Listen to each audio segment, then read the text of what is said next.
All right, it's getting exciting now. Okay, here it is, FS 280, a 24 volt, but actually the specs on this, so you can go up to 32 volts. It's a good motor. What makes it good is it's got this metal casing around it for heat dissipation. And heat dissipation is an important factor in motors. If you can remove heat, you can apply more power. Now that doesn't, motor also has a different winding in it. But, so FS 280. F is for flat. S means there are carbon brushes in here. 2 is for its, basically its width. It's a size 2. 8, it is a length 8. 0 means it is a 3-pole. I know, you're like, well, how come you don't want to use a 5-pole? Not necessary with this type of motor, as you're about to see. But we want to get these. They've been sitting on the shelf forever and never been used. So we need to do a little prep. All right, so of course, we're going to take our air tool oil. Marvel lubricating oil, which is fast-acting air tool oil. When you go to the store looking for this, you'll be looking for a quart bottle. It looks like an engine oil bottle. And it's like $10. These cans, they don't make them anymore. You get one of these cans, it's refillable. So I love these cans. They look cool. So I've always kept it. I suggest not buying the small amount because it's smaller than this. Or it's like 4 ounces, but it's in a little plastic thing, and it's like $7. For $3 more, you get a quart. Okay, and then find yourself a little oil can to put in. All right. And as you've seen, oil collects on the top of this thing, and that for me, that's actually, I like that. Now, what do we have to do? Well, there it is. There's the F7.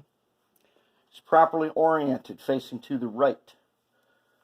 The red wires are on the red rail. We need to figure out which way a turning shaft will move the locomotive forwards. And the way you can do that is you can take one of the worms, drop it on there, move with your finger, and figure out which way it makes it go forward. Now it happens, I happen to know, and I checked to make sure, it moves, it should revolve towards me to make it go forward.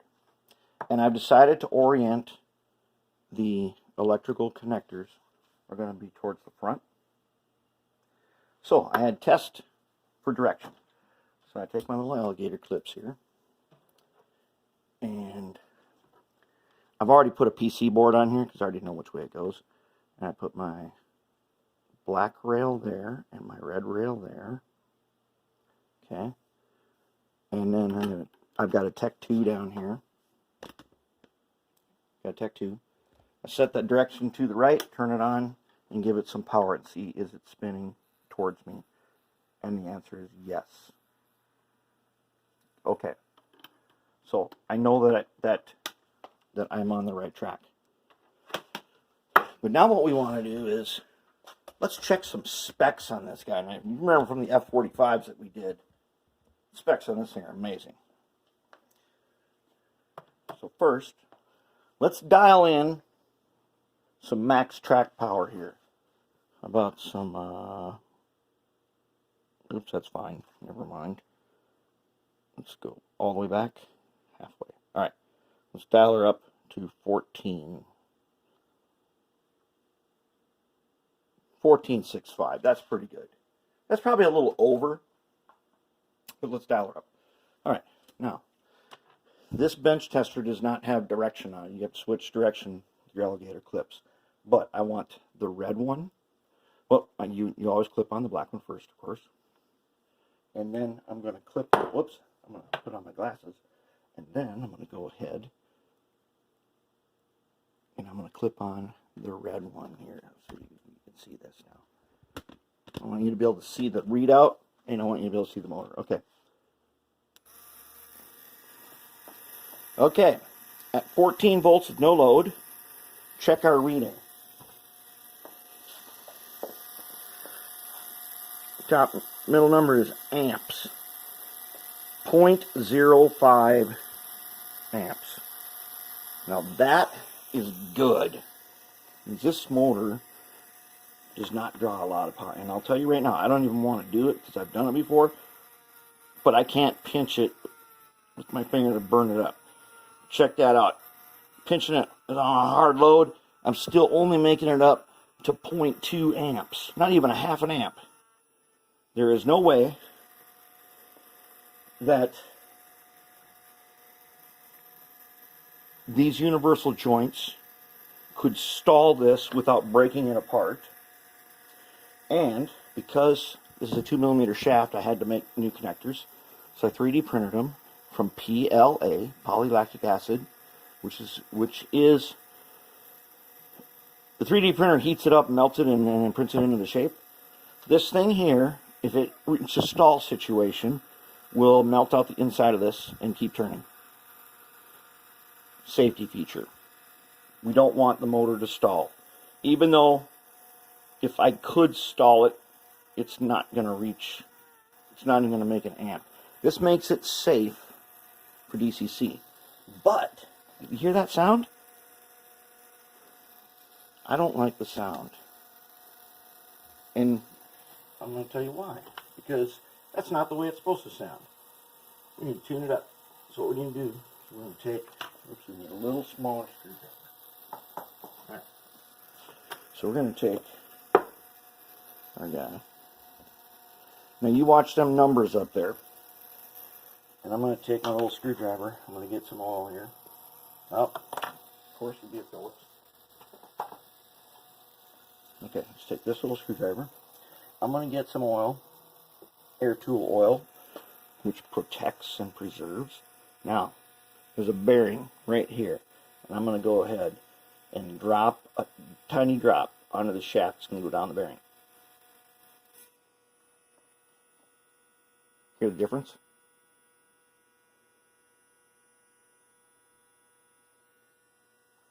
Nice. Is that not nice? That totally quieted down. I'm going to hit this top one.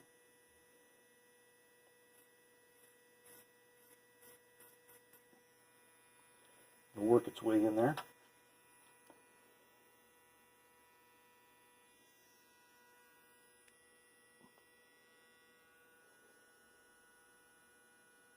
Really, really nice. Now you saw our red numbers over there. We have dropped now from like 0.05 to about 0.4, about 0.046. Just made it a little bit smoother and a little bit quieter. That's pretty good. That's our motor prep. Okay, now let's reattach it to the Tech 2, and we'll do some reversing with it.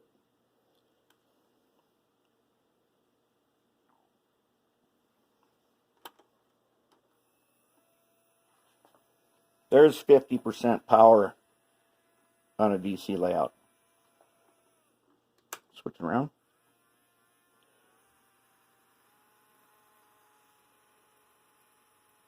That oil's going to get worked in.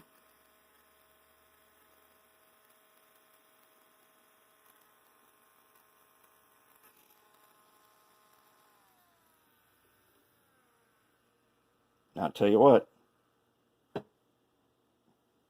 It's turning with some force, and I'm at, on the Tech 2, I'm at 15%, and I can't pinch it and stop it. So whatever 15% is, it's like 2 volts. 2 volts, I can't stop this thing. And she's turning slow. You know what that means? The slow speed on this is going to be unreal. Unreal.